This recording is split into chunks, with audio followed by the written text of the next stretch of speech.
కుబేరుడి గర్వానికి అహంకారానికి వినాయకుడు ఎలా బుద్ధి చెప్పాడో ఈ చిన్న కథ ద్వారా తెలుసుకుందాం.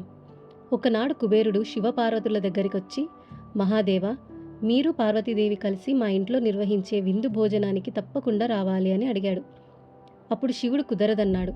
పార్వతీదేవి భర్త రాకుండా తాను కూడా రానంటుంది. మాకు బదులుగా గణపతిని తీసుకెళ్ళు అని అన్నాడు శివుడు.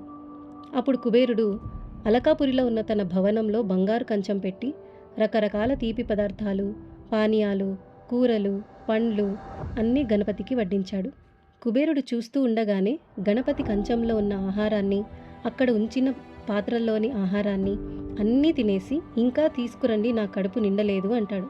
అప్పుడు వంటవారు ఆహారం వండడం, వడ్డించడం అంతా అయిపోయింది. కాసేపటికి వంటగదంతా ఖాళీ అయిపోయింది. ఆ విషయం తెలిసిన కుబేరుడు ఏం చేయాలో అర్థం కాక కైలాసానికి వెళ్ళి, శివ, శంకర, నీవే దిక్కు అని మొరపెట్టుకుంటాడు. ఐశ్వర్యానికి అధిపతిని నీవే చేశావని మరచి అహంకారంతో ప్రవర్తించాను. నీ పుత్రుడైన గణపతి ఆకలి తీర్చలేకపోతున్నాను, ఏదైనా మార్గం చూపించండి అని ఏడుస్తాడు. అప్పుడు శివుడు, కుబేరా, నీవెంతసేపు అహంకారంతో గణపతికి భోజనం పెట్టావు, అందుకే గణపతి సంతృప్తి చెందలేదు. గణపతికి కావలసినది భక్తి మాత్రమే. ఇదిగో ఈ గుప్పెడు బియ్యం తీసుకొని అహంకారం విడిచి చేసిన తప్పు ఒప్పుకొని భక్తితో గణపతికి సమర్పించు అని అన్నాడు పరమశివుడు. కుబేరుడు ఆ గుప్పెడు బియ్యాన్ని ఉడికించి గణపతికి భక్తితో సమర్పించాడు. గుప్పెడన్నం తినగానే గణపతి కడుపు నిండి సంతృప్తి చెందాడు. భక్తితో గణపతికి చిన్న బెల్లం ముక్క నివేదించినా చాలు, అదే మహాప్రసాదంగా స్వీకరిస్తాడు ఆ విఘ్నేశ్వరుడు.